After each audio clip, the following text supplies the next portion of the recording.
পরিয়ে দে না আমাকে। উফ, তুই নিজে পড়তে পারছিস না? আশ্চর্য তো। প্লিজ দে না। আচ্ছা দাঁড়া, দে দে দে দে। আই আই আই, অনেকক্ষণ সাজগোজ হয়েছে, আমরা সাজবো না নাকি? হ্যাঁ, খালি তখন থেকে সেজেই যাচ্ছিস। তোরা বাবা সাজ, আমি এত সাজতে সাজতে পারবো না।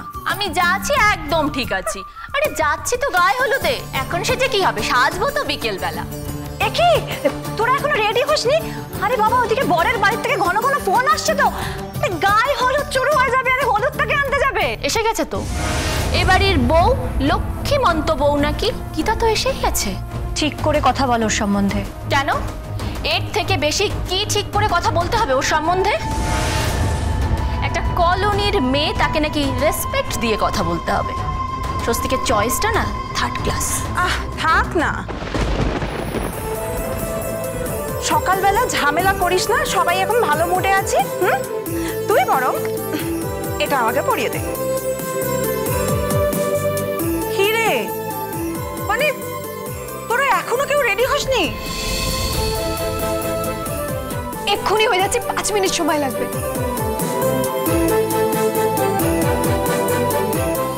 তখন থেকে 5 মিনিট করে যাচ্ছে।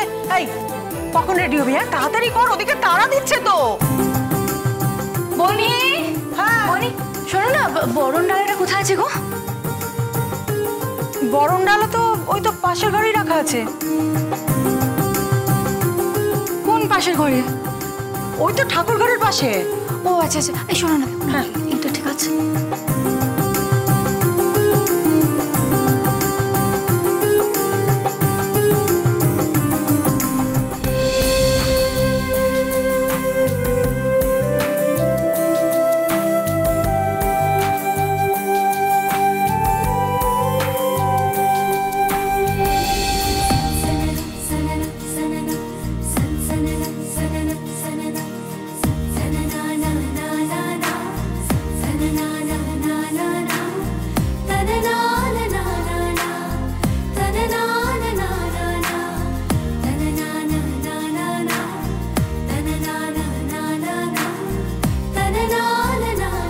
দিব্যি লাগছে তোকে, কি সুন্দর সেজেছিস। সত্যি সত্যি একেবারে লক্ষ্মীবন্ত বউ লাগছে। কিন্তু সেটা তো আপনি মনে করেন ঠাম্মি, আর তো কেউ মনে করে না। কেন রে, আমার দাদু ভাইটা শুধু তোকে চোখে চোখে হারায়। কই গো, তুমি রেডি হয়ে গেছো?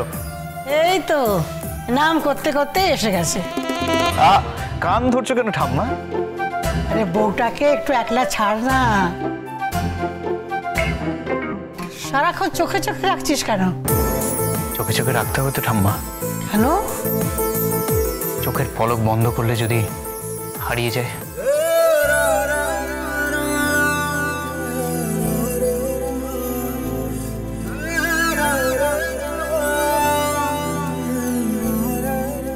বাবা, প্রেম বটে তোদের। তোদের প্রেম দেখে শেখা উচিত সকলের। কিন্তু আপনি এখন এখানে চলে এসেছেন, আপনার তো পদ্মকে নিয়ে এখানে আসার কথা ছিল। না, মা ডেকেছিল, মায়ের সঙ্গে কথা বলেই বেরিয়ে যাব। আরে কি হলো কি, তোরা কি কেউ গায়ে হলুদ আনতে যাবি না নাকি? ছেলের বাড়ি থেকে বারবার ফোন চলে আসছে। তুমি তৈরি হয়ে গেছো? হ্যাঁ, আমি তৈরি হয়েই গেছি।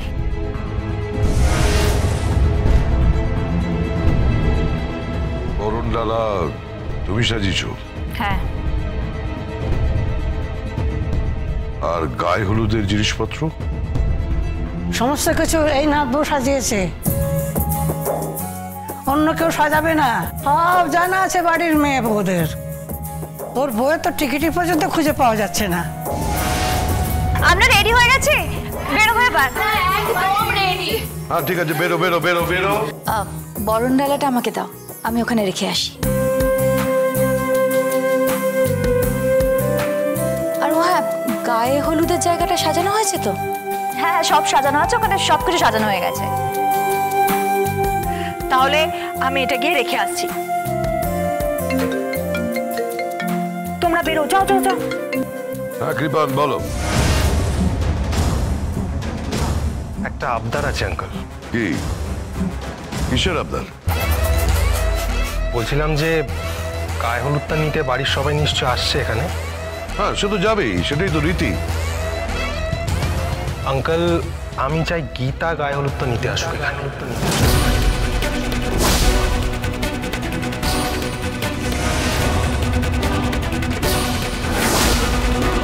কৃপান,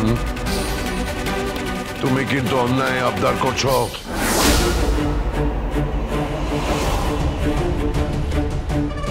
তুমি খুব ভালো করে জানো। প্লিজ আঙ্কেল, এটুকু করে দিন প্লিজ আঙ্কেল।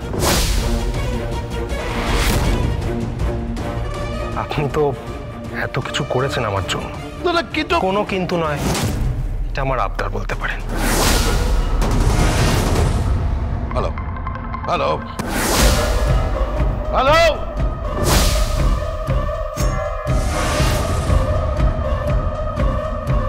কি হলো? ওই ছেলেটার ফোন না? ছেলে বলছেন কেন? নাথ জামাই বলুন। কি বলছে কি? ও আবদার করছে যে গীতা যদি গায়ে হলুদটা ওই বাড়ি থেকে আনতে যায়। গীতা হলুদ আনতে যাবে? অসম্ভব, এ হতে পারে না। কেন? ও যাবে না কেন? ও কোথাকার মহারানী যে যেতে পারবে না? প্লিজ আর নতুন করে ঝামেলা শুরু করো না। সারাক্ষণ শুধু ঝামেলা ঝামেলা ঝামেলা, আর ভালো লাগছে না। ওর যাওয়ার কোনো দরকার নেই, আমরা চলে যাচ্ছি। হ্যাঁ হ্যাঁ, চল চল, বেরোনো যাক। না না, ডিসিশনটা জেঠুকেই নিতে দেই না। ঠিক তাই, জেঠু ডিসিশনটা তুমিই নাও না। আমি অগ্নিজিৎ মুখার্জি, আমি চাই আমার বাড়ির বউ গীতা মুখার্জি হলুদটা আনতে যাক।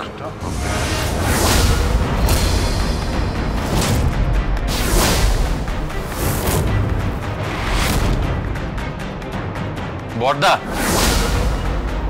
বর্দা, তুমি খুব ভালো করে জানো যে কৃপানক ওখানে ডেকে নিয়ে গিয়ে অপমান করবে, সবার সামনে ছোট করবে, তা সত্ত্বেও ওকে পাঠাচ্ছ? কিচ্ছু হবে না। আমার শ্বশুর মশাই আমার কাছে আবদার করেছেন, আমি নিশ্চয়ই যাব। এটা তো আমার কর্তব্য, তাই না? আমার ঠাম শাশুড়ি মা বলেছেন যে বাড়ির বউ হওয়ার কর্তব্যটা নাকি সব থেকে কঠিন কর্তব্য, কিন্তু আমি সেই কর্তব্যটা ঠিকঠাক পালন করব। আপনি আমাকে পুত্রবধূ হিসেবে বেছেছিলেন না? দেখুন, আমি আপনার সামনে দাঁড়িয়ে রয়েছি, তাই না? আপনার ছেলের এত কিছু আবদার আমি সহ্য করে নিলাম, কোর্টে কেস ছেড়ে দিলাম, ওকালতির পোশাকটা সরিয়ে রাখলাম, আর এতটুকু সহ্য করতে পারবো না? না বাবা, আপনি চেয়েই যান, আপনি শুধু চেয়েই যান, আমি শুধু দিতেই থাকি। এখন তাহলে যাই, দেখি হবু জামাই কৃপান ব্যানার্জির কতটা এলেম যে ওই বাড়িতে দাঁড়িয়ে দাঁড়িয়ে আমাকে অপমান করে, দেখি।